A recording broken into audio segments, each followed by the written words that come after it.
Welcome to Dentology, the Business of Dentistry podcast. In this podcast, we delve into the non-clinical aspects of dentistry with inspirational guests from across the profession. You will hear incredible life stories, pick up valuable business tips and be entertained. I'm Andy Acton and I'm joined by my co-host, Chris Drevens. Well, that was nice, wasn't it, doing a slightly different episode there with Bhavin Bhatt and Meg? Yeah, I thought it was brilliant. I love, it's about Wheels and Wheels, those of you that will find out. It's just interesting to know their personal experience of it all. Because you can get a charity, but you don't really maybe get a charity unless you experience I think when you charity. they basically chart their adventure to this rural village in India to deliver some water wheels for Wheels on Wheels, the charity founded by Shaz Memon. But a remarkable story. And with their kids as well. And some of those experiences, which as a parent, as any parents, you'll be thinking, really? But like Meg was saying about, that you talk to your kids about staying safe, and then the last part of their journey, when people listen to the episode, they'll realise what they had to go through just to make that final step through to the village. And the fact they'll be able to see some of it with those links and videos. So that's right. Yeah, so in the show notes, we're going to put some links to the videos of their journey, and also a link to Wheels on Wheels as well. So if people are inspired by the journey, they want to get involved or make a donation, so people can donate tax-free, remember? Exactly. No, it's great. It's really good.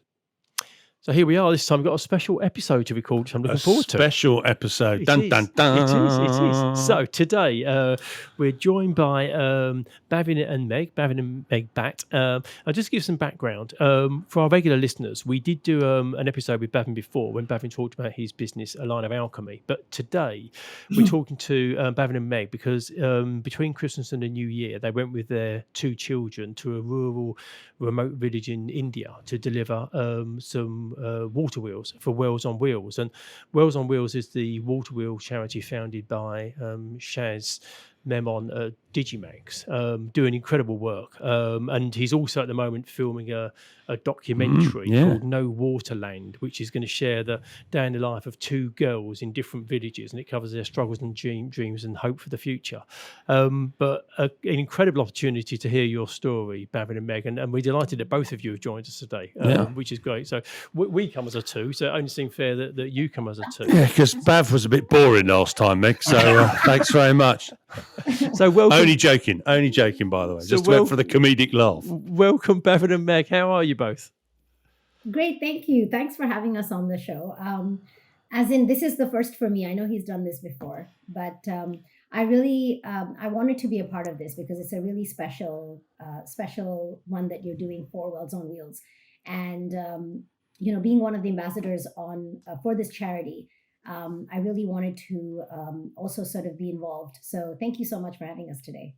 No, not at all. Not at all. Like I say, it's great. It's great to have you. Like you say, it's a great charity. So, just over to you guys. Tell us, why did you feel the need to make a personal delivery? Because I know that through Aligner Alchemy, your business, you supported Wheels on Wheels from the beginning. So, just for people listening, this isn't something that you've just jumped into. You were there right from the beginning, providing support and making donations. And then you joined relatively recently as an ambassador, Meg. But why did you feel this need to up your family with your son and your daughter and head over and deliver wheels personally? Perhaps we could start at the beginning. Yeah, please do. It's always a good place. So it started with the birth of our daughter in 2009, and her name is Isha. So it's the first ever word spoken in the world. It's Sanskrit, and it means the feminine aspect of the divine. And we gave her that name because we believe she was a gift from God. And if she's coming with that level of energy, it really sort of shapes how you wish to mold her as a person. So in a world in which women face various challenges, etc., it's how are we as parents going to empower her and for her to be part of something different? So as parents who are looking to give the children experiences from which they can learn and grow. So it's more of the show them what you can do rather than tell them. Because I don't know if you guys agree, but you can't tell your kids to do anything. You have to be the change. And we're from a part of India where Mahatma Gandhi is from. So he famously said, be the change you want to see in the world. So we thought we have this amazing gift of this amazing spirit who has greatness inside her. How do we not raise her with the constraints of perhaps what it means with various conditions to be a female? Yeah. So to be part of a charity where it's all about empowering young girls, it's like, wow.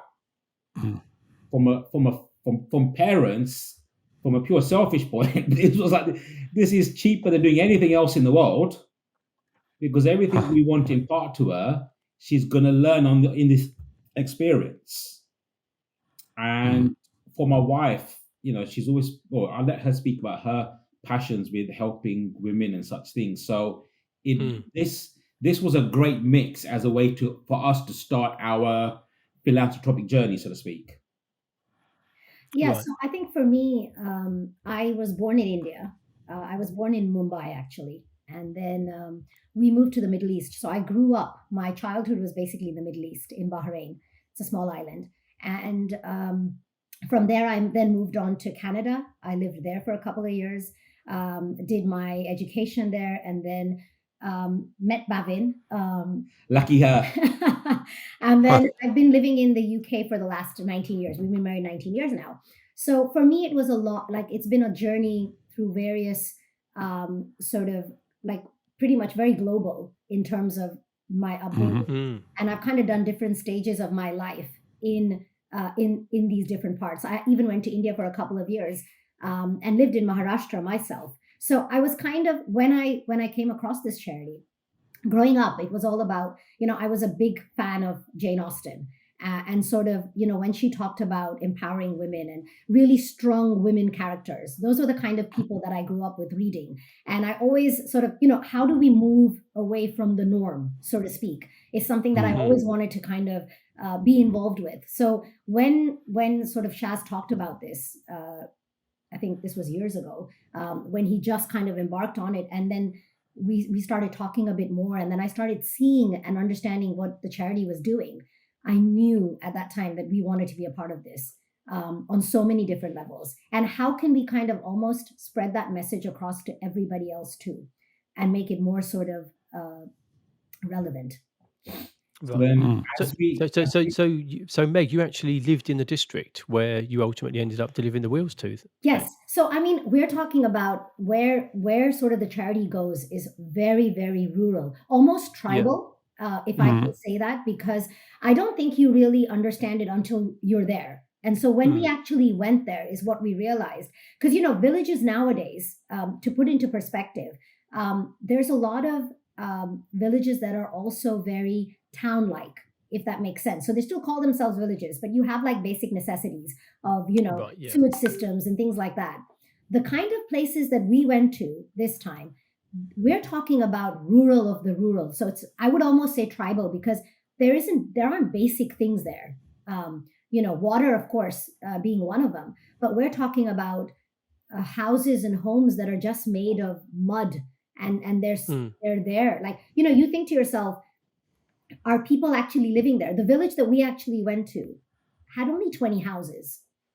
So if you think about putting that into perspective, we're not talking about roads and infrastructure and all of that kind of stuff. This is like tribal areas. So for me, it was quite, yes. I mean, I've lived in Maharashtra, which is a state in India, but we're talking about going into like even the journey. Like we'll talk a little bit more about the actual journey that we made, and it really sort of was an eye opener. And I mean, you charted it very well through sort of social media with your stories. It was great because you kind of felt that you were making that journey with you. And that point, Meg, about the journey, how hard was it? How long was it? It looked like it was proper dirt tracks. So then, if you made the journey with us, can we get a rebate on the tickets? I don't know. You tell me. To be fair though, we kind of mapped everything out, and I said, okay, this is not so bad. Like we knew exactly where we were going. But I think it was only when we actually started off and we were getting closer to, there was a point, wasn't there, where we had to stop. So the thing is, if we take a step back, it took us 2 days to drive to the nearest big city. Yeah. From where we were based. Yeah. So did you fly into Mumbai or something and then So basically fly somewhere else or train somewhere or? Yeah, so we flew in. Yeah. We were doing some family stuff, so then we hired a car with a chauffeur. Right. So then we did a little road trip, so to speak. We knew the biggest sort of metropolitan city. So the thing with India is that it's undergoing an explosion, so it's hard for us to conceptualize. But if you think back to Crocodile Dundee, Yeah. and then there was the outback, and it was remote, and there was some Aborigines, that's literally where we went. So it's hard for us to understand because, you know, if you're traveling into Cornwall and you go to a little village, you know, we all laugh about how backwards it might be, but it's still part of the modern British experience. Yeah. Whereas these villages are so isolated, it literally is Crocodile Dundee kind of stuff. And what happens was that Google thought it was going to be a 2.5 hour journey. And it was only when we started on the road, our chauffeur, so to speak, said, no one in their right mind would go to this location. We would never want to drive in these locations at nighttime because it's lawless. Yeah. Oh, right. So hence why I like the Crocodile Dundee analogy, which is you realize that it's almost like the Wild West or how cut off they are. Yeah. And then, you know, Google told us to sort of take a turn. It was 10 minutes. And the driver was like, there's not a chance. It was just a dirt track. He refused to take the car. He's like, there's no way we're driving through that. And at that point, we were like stuck because we were like, what do we do now? We were in the middle of nowhere. You get no signal. So we couldn't reach anybody. And I think it was about noon by this time. It was really hot. We're talking about like, you know, subcontinent heat at this point. It was like 41, 42 degrees. And I was thinking, and I've got 2 kids. So I've got a 13-year-old and a 14-year-old in the car. Me. And him. And then the driver's thinking, okay, what do we do now? What's our backup? And I was like, okay, let's just go back we had to go back a bit. And then luckily we had Shaz was so basically at this point we had a choice. We either return back home. Yeah. All right. We take a 5-hour detour to literally go round the mountains and go round. And then, but that means we'd have to change all of our plans down the road. Yeah. Right. Wells on Wells team, that was also in place. Or we thought perhaps we could do a 3-hour trek and walk to the village. Oh, wow. Mountain. But then the heat, tired kids, cranky wife. No, sorry. Loving, respectful, exciting wife. So then, cranky husband. It's more like it. Can't handle the heat, that's for sure. So then what was amazing was Shaz was in Singapore on holiday and he project managed the whole thing. Yeah. So he said, sit tight, I'll figure this out. And I'm thinking, surely he's not going to get Andy to send his helicopter in. The Frank Taylor helicopter is going to turn up or something. So, Bav, that was our secret. Shh. So then he actually arranged for 4 of his team members to go out to a local village, hire some motorbikes. Yeah. And then they took us on a dirt track down a ravine, then up into a mountain. Yeah. Oh, wow. So there was no other way. There was no other way to get to where we needed to get to. There were only 2 options we had. We either had to walk and trek it, or we had to go with motorbikes. And at this point, you can imagine my daughter, she was thinking, there is no way in hell I'm getting onto this motorbike. I think she's never ridden a motorbike. And it was like with a stranger. And I said, and oh my God, it took me 10-15 minutes maybe just to convince her that we've come this far. And I really need you to trust me to get onto this bike. And it'll make sense. Well, actually, because if you think of it in perspective, so you teach your children safety. Yeah. So the first thing is, do not go away with strangers or strange men you don't know. It's like, I can't vouch for the kid, for this guy. I don't have a CRB check. And the next thing is physical safety, right? Yeah. Wear a helmet. The guy's turned up with that motorbike helmets and he's looking down the dirt track, seeing rocks everywhere. And it's like... I was going to say, did they have helmets? Because I sort of think to myself, probably not. No. But the reality is that what you're describing for the village you're ultimately going to get to, this is their daily life. The track that you're going up and down, and you describe it in great detail. As for people who live in the West, where we're used to roads, and the worst you might come across is a pothole. Yeah. You're describing what that's their path. That's how they get in and out of their village on a regular basis. And to put into perspective, these young girls have to walk this path most of the times barefoot. When they are actually having to carry water or find water or go to the nearest well, and it's interesting because this is one of the things that my daughter said. She goes, because it was so hot and we were struggling with the heat there ourselves, and I kept telling the kids, stay in the sun, because I didn't want them to get ill or anything. But yet there were these young kids and young girls walking barefoot, and she said to me, how are they walking barefoot? So it was it was an interesting. At this time, were you ever concerned about your personal safety? Did you have a moment you thought this could kind of take a turn and not be good, or did you always feel like there was a plan and things were moving in the right direction? From your question, I can see you've never been to India. I haven't been to India. No, I'd love to go, but no, I've not been. It's organized chaos. The minute you worry about safety, you're gonna get on the plane and come straight back. But to be fair, though, the people that came, they were all Wells on Wheels volunteers. So the one thing that we knew was they all had their T-shirts on, they all had their hats on. So we knew that they were the right people. So we knew we were safe. There was some authority there. Yeah. Yes, exactly. So we knew that we were safe. But I think just getting there, the 7-minute journey was definitely an experience. Yeah. And what was the reception like when you arrived in the village? Oh, it was completely unbelievable. I mean, did they know you were coming? They knew that there was going to be a distribution. They knew the sort of the village. The team was so organized that they were already there beforehand. They knew there was going to be something happening in the village. So there was to be fair, there was an entire sort of ceremony that they did for us. So there's a traditional folk dance, which is which was so touching and so welcoming for us. I mean, I don't think my kids have ever seen anything like it. So it was like. So the thing is, so to put this into context, if a king or a ruler was to go somewhere, there will be a procession. So they had a procession for us. Yeah. Oh, wow. They'll be singing and dancing to celebrate the occasion. They were singing and dancing. Yeah. And it wasn't sort of 5 minutes and we've done. They kept going and going and going. And for us, because we're of Indian ancestry, we understand the significance and the symbolism of it. Yeah. So it's almost for them the pomp and pageantry of the king and queen or someone coming. And can you communicate? Is it the same dialect? Could they understand you, or did you have that as an added complication?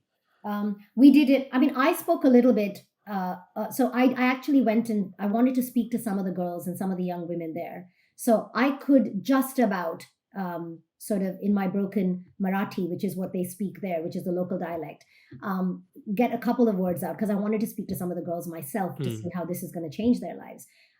But no, there wasn't. But I think for the kids as well, it was more you could just feel the love.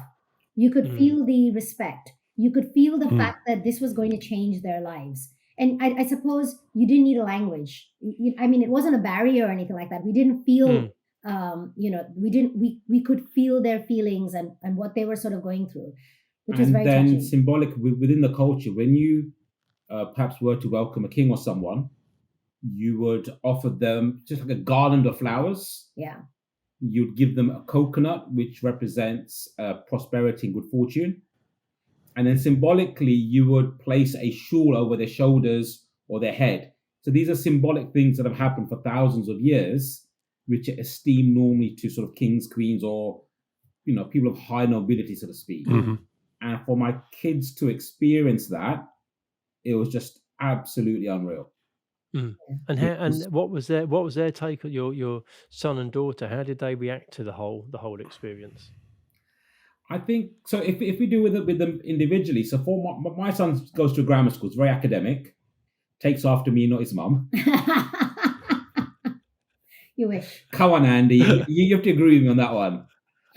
I'm sitting on the fence. That's all right. We'll let him. No, I was going to say I'm just going to sit here quietly and listen to you. Poor dig your guys, own you're going to hole, put them in such Yeah. a difficult position. you just keep digging. We got sons and daughters, so we got foot in both camps, haven't we? Yeah.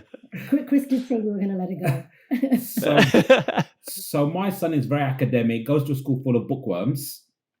So for him to go and see this was amazing, because it was not only from an EQ point, he was able to see the impact that had, and how, even though he couldn't communicate with them, gestures and other forms of communication are so powerful. And it's he amazing. learned so much from that point, because he saw young kids happier than him and his friends at grammar school. And he's wondering, he said to me, are they on drugs or something? What do you mean? They're all laughing and they're happy and they've got nothing. Yeah. And I was like, this is Christmas Eve, and what bigger gift can we give you? That experience in it makes a difference. We have a charity that we work with in South Africa, and when all our children have been to the charities, and it does make a huge impact upon people. And I remember we did a trip once to Mozambique, which was very interesting. Don't step on that path. Don't step off the path, because there might be a landmine. And it's a whole leveler, isn't it? It makes sure it's one of those great things, isn't it? When you're a parent, you so wish you could tell your kids things that they don't never listen to you, but when they experience or someone else, suddenly they get it. And I think something like that, like your trip, you'd never be able to teach that without that actually happening. Amazing. Yeah, it was like, so my son had to change into his t-shirt. He goes into someone's house and he's like, where's the changing room? Where's this? I go, look, they have a multi-use space. Literally one which room. which is smaller than your bedroom. Yeah. And this is where they cook, clean, live, do their homework. Yeah. And he just couldn't fathom. Yeah. It's fascinating, isn't it? Because they look at what they I can't remember now, but where the line they declare as poverty in the UK. And then when you look at people who are living in one room, and it's really hard to say to people, isn't it? Unless you experience, this is what it's like to live from day to day almost sometimes. But it's interesting that you say you strip it right back, and your son's take on it was that they were still happy. Mm-hmm. It does make you kind of appreciate that happiness isn't about things. Absolutely. And we think that quite often happiness is about and things. Has it's it got stuck very little with to them? do with things. Has it stuck with them? So even like my daughter, she talks about it all the time, because my daughter takes after my wife. She's really high on her EQ. And my daughter loves watching The Apprentice. So she's entrepreneurially minded like my wife. So the gift for her was innovation and hard work over here that Shaz is doing. And our hard work means you can change the lives of people and give them a chance. And she really got that. And we really involved her with what we were doing and how we were doing it. So for her to go out firsthand and see it, and to see young girls her age who don't have iPad and all these things that she has, but for her to know that the material cost to make a drum with a handle isn't huge, but just that innovation and that vision and entrepreneurially, it's ignited something in her. And have they become champions of Wells on Wheels, to their friends and schools and stuff like that? Well, yeah, I mean, Yash, my son, our son talks about it all the time. He's very much involved with a lot of sort of eco projects and things like that at school. So he talks about it often, and he's very vocal. So he will talk about it to everybody. And I think for Isha, it was more being able to see the girls herself, to be able to, because we even spoke to the headmaster of the school there, and he kind of explained as to how these girls will attend school now. And we got a chance to see the school. So I think for her, it was more, wow, they're actually going to get a chance at doing something. Yeah. And I kind of involved her in one of the conversations I had with one of the young girls called Durga there. And she was about 7-8 years old, I think. And I said to her, well, what do you want to be when you grow up? What are you going to, how are you going to, and her answer was she wanted to be a doctor because she wants to help people. And Wow. I think for Isha to hear that, for my daughter to hear that, it was like, wow, that, this young girl, 7, 8 years old, I mean, we're looking around thinking, oh my God, stuck here has these inspirations and these hopes that she's going to one day help other people. So I think for that for us was huge. And it's amazing, isn't it, to think that these water wheels they create the time and the capacity for the girls to now study, whereas Yes. their whole day would have been spent collecting and delivering water. They've now can do it much more quickly, which means they've got time to study, which gives them, going back to the documentary that Shazzy's working on, No Water Day, and it's hope, isn't it? It's about Yes. delivering hope, It's so a that chance, the next right? yes, It's giving them a chance. And I think, because I interviewed Chaz a while ago with regards to why he kind of started. I wanted to get to know a little bit more about why he would come up with something like this. And I think his thing was um, he wanted these girls to know that there is somebody out there and that we are there to help and give them a sense of hope, like you said. And I think so. I did the interview, and that time it was just these are words and text, but actually going there, I think I kind of, when I saw the girls there and I saw the young women there, and I saw just the look on their face when we showed them, because you have a wheel demonstration. So we showed them how to use the wheel, how to look after the wheel. And then we did a demo with them. So, like literally all of them got to go to the nearby well. We showed them how to fill the water, bring it back, and how easy it was now for them to be able to do this. And I think just the look on their face could kind of, just tells you what a huge difference this is going to make for them. And one of the incredible opportunities to actually go see it are the untold stories, Chris, right? So we wouldn't clock in our head that there in August the well will fill up because there'll be monsoon season. Yeah. This year the challenge was a very dry and arid period from September. So like we went in December, which is technically winter, and it was still like 38 to 41 degrees. So come early January, that well is almost already drained. Wow.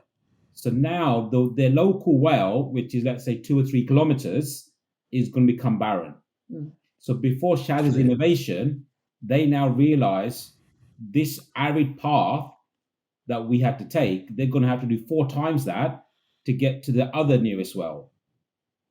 And now all other communities will be searching for other wells. What you don't realize is that in a 12-month cycle, they more or less have to write off 4 months where they're going to have to walk further distances. And the gift of the well is you could have just one, these girls were taking like a rota.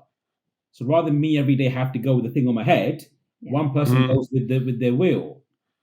And when you think about that, it's only when you talk to them and you really understand what's happening, do you realize how profound this is? Because the 4 months of their year is written off if they're having to walk 20 kilometers one way just to get to a well at a village far away. That's so hard, isn't it, to get that into the realism of someone having to walk that distance to get water. People don't really walk much in the UK anyway. So, and they think, 20 kilometers in a car, it doesn't take very long, but you walk 20 kilometers with, that sort of stuff is invaluable, isn't it, really? Because you get people actually to try and see it. What's lovely as a story is it's life-changing. And not just for the people in that village, but for you and your family as well. And that's incredible that, there's so many beneficiaries of going through this process and the adventure that you had. I mean, it's an amazing story in its own right, but, for you to carry that forward, that experience and the impact it's had, it's wonderful. I think that was the whole purpose as well. I wanted, we were supporting the charity, like you said, from the very beginning when it kind of like started. And I wanted Aligner Alchemy to be very much involved with the project as well. And but for us to do this, it was more of the fact that all of our delegates, everyone who's connected to Aligner Alchemy, or the academy, or anyone for that matter, who has, even outside of Aligner Alchemy, in some way donated and supported Wells on Wheels, needs to feel and know where their money is going, what they're actually helping. Because sometimes it's hard, isn't it, for us sitting here and when we donate, like, Bhavin and I support a lot of other causes too, but sometimes it's hard because you don't know what's happening on the ground, and where's it going? Exactly. And in your mind that you're doing a good thing, and your conscience is clear, but this was our chance to also be able to show everybody that this is what's happening on the ground. And I think, the fact that everything that we make as well in terms of Aligner Alchemy, we always kind of part donate everything to Wells on Wheels. It's our chosen charity. But I wanted everyone to feel a part of that through our story. Yeah. And the thing is, I think you're right. I think that is an issue with charity and donations, isn't it? It makes us feel good, but if we see the good, you showed us the good that happens. It's not just feeling good that the direct debit goes out and somebody somewhere is benefiting. You actually see it's giving time. Kids. Yeah, you see kids in the villages and benefiting. The thing is, I don't know if you know, Sandy, but ever since I've been sponsoring the charity, Shaz seems to be buying more and more expensive clothes. So I wasn't quite sure if there was a link there. We can all ask him next time we see him, which will embarrass him hugely. Yeah. But the thing is, from our point, we want to do our due diligence. Yeah. The due diligence was that how is this working? Is it efficient? What are the administrative costs? Let's be honest, Shaz could be taking 80% of every pound we put because some charities do that. And we realize he's not. From the bottom of his heart, this is like a zero cost administration kind of thing. You think, got it. So then how is team working? So then we saw how they were logging, ledgering, accounting for every wheel. Thought that's pretty cool. But what if they sold these on eBay? I mean, there's a number of things that could happen. So then Shaz has then got a follow-up system where his team will then go back to the village after 3 months and make sure that the wheels are still there, they're accounted for, and they're being used. And then what you realize is he's created this system where that every pound you give goes into the charity, but he's looked at the different aspects where perhaps things could go astray, and he's plugged those gaps. And that was pretty amazing to see. Yeah. And really such a dedicated team. Like these are the locals. I mean, I got to speak to a lot of the volunteers there as well, the Wells on Wheels volunteers. And most of them have degrees. Most of them do this on the weekends. So they have Monday to Friday day jobs, just like us. And then on the weekends, they take time out to do this. And it usually, one wheel distribution usually takes them a whole day. So we planned it on a Saturday because that was their day off. And they said, okay, this works for us. But they basically leave early in the morning. So they have to make sure that the wheels are delivered. And like I said, these are people with degrees. They have day jobs. But and for them to travel, because they've got to travel too, they're all based in Mumbai or Nasik and major cities within the state. Yeah. But they're having to travel too. So, I mean, their dedication as well, I have to say, hats off to the local ground team there that actually put all the sort of logistics in place. Was fantastic. I suppose what really struck me, which I think you get from a business point, is if you think Shaz as the CEO is able to sprinkle his magic of what he does remotely, internationally, without being at that side. And what was the take home for me that I'm trying to teach on my programs is, how's he done that? Because he's not met most of the team, apart from Zooms and everything. Yeah. And yet, from what they did, how they did it, there was Shaz's footprint throughout the whole thing. Yeah. Yet he wasn't micromanaging anything. He'd coached, he created something. So even his team brought us packed lunch. Yeah. So when we got there, they had snacks and food ready, knowing that we had a journey, knowing our journey back and how remote the place was. They'd made special packed lunches, respecting our dietary things and everything. And it was that's unreal. That's good. That was impressive. Very, very impressive. Very, very impressive. Yeah. Very, very good. Oh, it sounds like you've had a truly wonderful experience. Yeah, it's a brilliant experience. I saw what you posted online when you were out there, and it impressed me, which is why we wanted to talk about it. But hearing the deeper story, it sounds like it really has been transformational. the incredible thing was I probably had 15, 20 dentists reach out to me, said, how can we go and do this? Yeah. And what they were saying was, if we put aside going abroad, the charity aspect, we want our kids to experience what your kids experienced. Right, yeah. Mm. Yeah, it's powerful. Because their thing is, where else can you go? Where else will they see that? Mm. It's so true. Actually, I was talking to a couple of dentists we met last week, and we were talking about how do you keep your kids grounded when you've got. We are so privileged with what we've got, and I said to him, one of the things we did, which is you do, is get involved in charity, and then your children can really see what stuff goes on. Yeah, the other side. That helps them become more grounded. Absolutely. I mean, Bav and I, in general, we do a lot of sort of volunteer work at our local temple as well within the community. And I think it's really important for the kids to get involved with that. So yeah, definitely. I teach, I volunteer and I teach language classes at the temple. I teach. I play Indian classical music, so I do music classes. And we wanted to get the kids also involved, so the kids also give their time. To something like this. So the kids take classes as well. They have different programs that they're involved with over the weekends, and that's how they spend their time. So I think in general, as parents as well, or even if you for any kids, anyone in the younger generation, I think if we do it ourselves, they're going to learn from what they see. Yeah, I agree. And it's about having those conversations as well. Like we talk about it all the time, whether it's at dinner or like even sometimes when we're talking about business, but then we're talking about, okay, how can we give back? Like this is a huge part of what we do in business as well, is giving back. And I think it's having those open conversations with our kids as well. Yeah. And helping them. Yeah, definitely. Everything that we do is, we are privileged. We are very, very hugely lucky with what we have. Absolutely. And it's only going to get better when you actually share that and give that and support. Whether it's the community and those that are less privileged. So I think that's huge. Yeah. Well, cheers, Bhavin and Meg. Thank you both so much. It's been a great story. We haven't done a kind of a special episode like this before, because we normally kind of just stay on the track of like people, their life stories and the business of dentistry. But it's such an interesting story, and we're big supporters of Shaz and Wells and Wheels as well. So it pulls it together really nicely. So we appreciate your time. We know you're both busy. So and I suppose I can finish it off with anyone listening. If you want to make a donation. Yes, please do, and remember it is tax deductible.